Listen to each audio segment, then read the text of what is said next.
आसमान में घने काले बादल छाए हुए हैं। चारों ओर बूंदाबांदी हो रही है।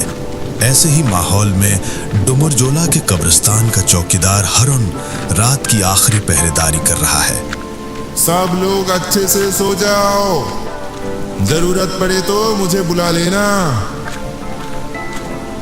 हाय रे जिंदगी, इन मरे हुओं की भी रखवाली करनी पड़ती है। पैसे के लिए सब कुछ करना पड़ता है। भाई से तो कह दिया है कि 2 दिन में आ रहा है। अगर उस राकिब की कब्र से माल निकाल पाया तो जिंदगी आराम से कटेगी। कहते कहते हरुन एक एक कदम चलकर राकिब की कब्र के पास पहुंच जाता है।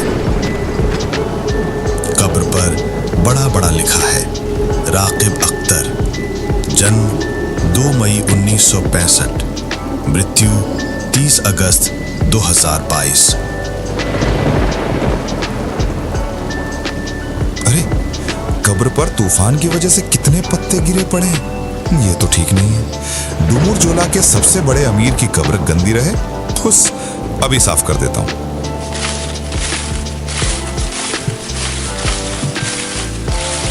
हरुन पत्ते साफ करने लगता है।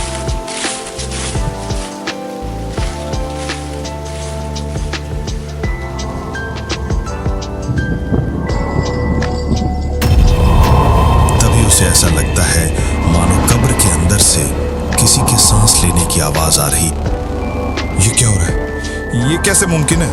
क्या मैंने कुछ गलत सुना? वो अपने दोनों कान जोर से मलता है, फिर कान को कब्र के पास लगाता है। अब आवाज और भी ज्यादा तेज हो गई है। कोई जैसे अंदर से गर्जना कर रहा है। अब हरुन के चेहरे पर डर उतर आता है। तभी अचानक कब्र के अंदर से एक डरावना हाथ निकलकर हरुन का गला जकड़ लेता है।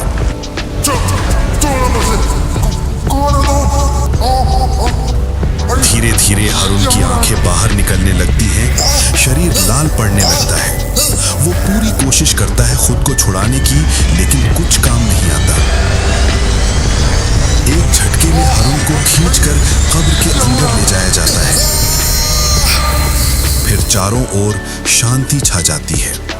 कब्र फिर पहले जैसी दिखने लगती है। बस राकिब के नाम की पट्टी पर हल्का सा खून का निशान उभर आता है। गांव के कुछ बुजुर्ग लोग एक चाय की दुकान पर बैठे हैं। बाहर हल्की हल्की बारिश हो रही है। इस बारिश में जो गड़बड़ हुई क्या बताऊं। इस बारिश में ही जाना पड़ा था उस विकासपुर। दुकानदार उनकी बात सुन रहा था।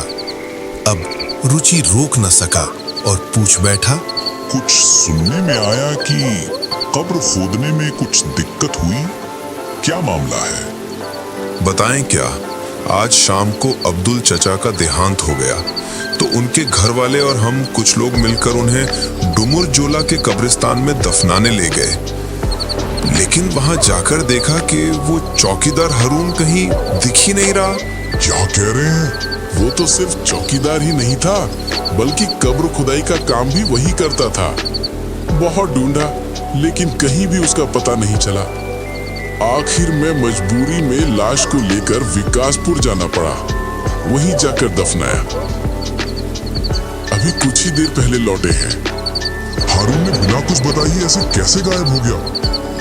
हैरानी की बात यह है कि उसके कमरे में उसके सारे कपड़े और सामान वैसे ही रखे हैं। बिना कुछ लिए वो गया कैसे?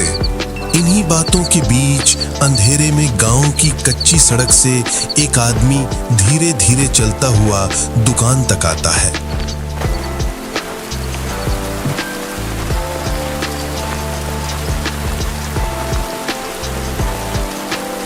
माफ कीजिए, डुमरजोला का कब्रिस्तान किस तरफ है? लगता है आप नए हैं यहाँ। कब्रिस्तान क्यों जाना है? मेरा नाम जामिद है। दरअसल मेरा भाई हरुन मियाँ वहीं काम करता था। 2 दिन से उसका कोई फोन नहीं लग रहा, तो उससे मिलने चला आया। ओह, तो हारून तुम्हारा भाई है। उसी की बात हो रही थी। वो तो गायब है, नहीं मिल रहा। गायब मतलब? हरून ने बिना कुछ बताए ही ऐसे कैसे गायब हो गया? आज जब दफनाने गए तो देखा उसके कमरे में सब कुछ है, बस वो नहीं है। जामिद मन ही मन मुस्कुराता है। भाई ने तो मुझे बताया था कि राकिब नाम के मरे हुए आदमी की उंगली में हीरे की अंगूठी है। अगर कब्र से निकाल लिया जाए तो कई सालों तक बैठे बैठे खा सकते हैं। जब सामान वही है, मतलब वो जरूर कहीं छिपा बैठा है। भाई क्या सोच में पड़ गए? नहीं कुछ नहीं। अगर आपसे एक बात कहूं, क्या आप मानेंगे? हाँ कहो। अगर जब तक भाई वापस ना लौटे तब तक आप मुझे एक कब्रिस्तान का काम दे दें तो बहुत मदद होगी। अब्बा अम्मी हैं, घर चलाना मुश्किल है। अरे रे, रोते क्यों हो? तुम जब कह रहे हो तो जरूर सारा काम जानते होगे। भाई जब आएगा तब दोनों साथ मिलकर काम करना। बिल्कुल, कल सुबह ही तुम्हें प्रधान बाबू से मिलवा देंगे। अभी चलो तुम्हारा कमरा दिखा देते हैं।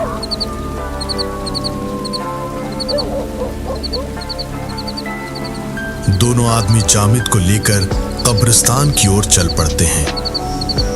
चारों ओर सन्नाटा, इधर उधर फैली नई पुरानी कब्रें जामिद की रोंगटे खड़े हो जाते हैं। जामिद, ये रहा तुम्हारा कमरा। जामिद कमरे में जाता है, वहां भाई का सारा सामान पड़ा है। फिर मन ही मन मुस्कुराता है। भाई ने तो कमाल की योजना बनाई इन भोले गांव वालों के लिए। आज रात ही काम खत्म कर देना है। जामिद, क्या तुम्हें इतने मरे हुए लोगों के बीच अकेले डर नहीं लगेगा? नहीं, इसमें डरने जैसा कुछ नहीं। मैं संभाल लूंगा, आप निश्चिंत रहिए। तो फिर हम चलते हैं, सुबह मिलते हैं प्रधान बाबू से।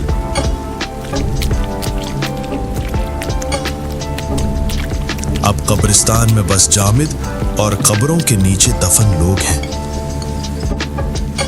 जामिद खिड़की से बाहर कब्रों को देखता रहता है। बादल हैं, बूंदाबांदी हो रही है और भी डरावना माहौल बन गया है।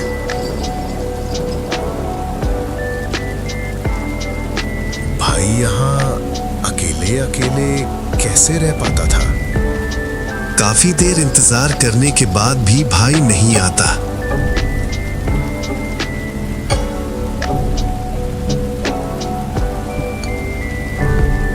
अब तो कोई नहीं है, क्यों ना अभी काम खत्म करके निकल जाऊं? घंटा भर इंतजार के बाद वो तय करता है कि खुद ही कब्र खोदेगा। कमरे के कोने से कुदाल उठाकर बारिश में बाहर निकल पड़ता है।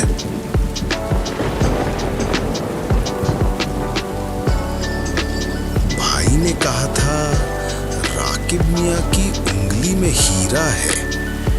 शायद पश्चिम की ओर उस इमली के पेड़ के पास उसकी कब्र होगी। जैसे बताया गया था, जामिद पश्चिम की ओर जाता है और एक कोने में राकिब अख्तर की कब्र देखता है। तो ये है राकिब मियां की कब्र। हीरा मिल गया तो ही जिंदगी बन जाएगी। वो पत्थर की कब्र को तोड़ना शुरू करता है।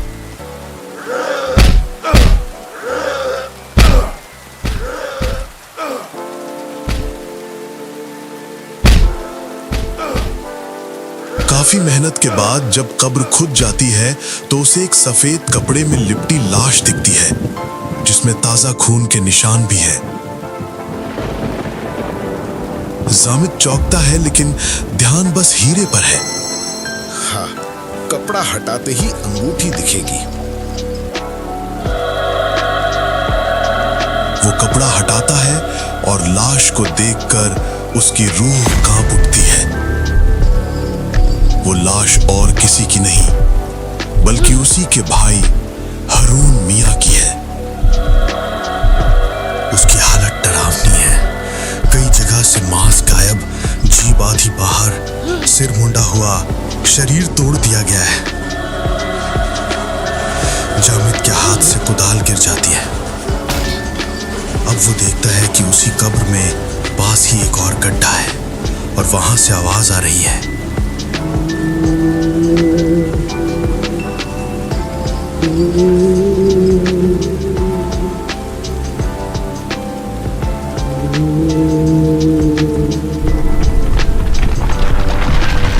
गड्ढे की मिट्टी हिलती है और एक सड़ा गला शव बाहर आता है।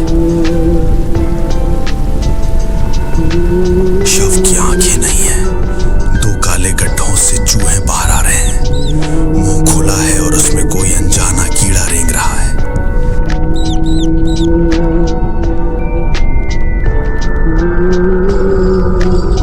शव खड़ा होता है और अपना सड़ा हुआ हाथ जामिद की ओर बढ़ाता है। उसकी उंगली में हीरा जड़ा हुआ है।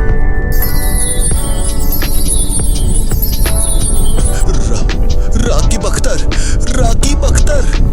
वो पलटकर भागने की कोशिश करता है, लेकिन तभी शव का हाथ उसके पांव को जकड़ लेता है। कोई बचाओ, कोई बचाओ, मुझे नहीं चाहिए हीरा, छोड़ दो, छोड़ दो। लेकिन उसकी चीखें बारिश और हवा के बीच दब जाती हैं। धीरे धीरे वो लाश उसे भी खींचकर कब्र में ले जाती है। कुछ समय बाद सब शांत हो जाता है। राकीब अख्तर की कब्र वैसी की वैसी दिखती है। कोई कभी नहीं जान पाया कि हारून और जामिद कहां लापता हो गया।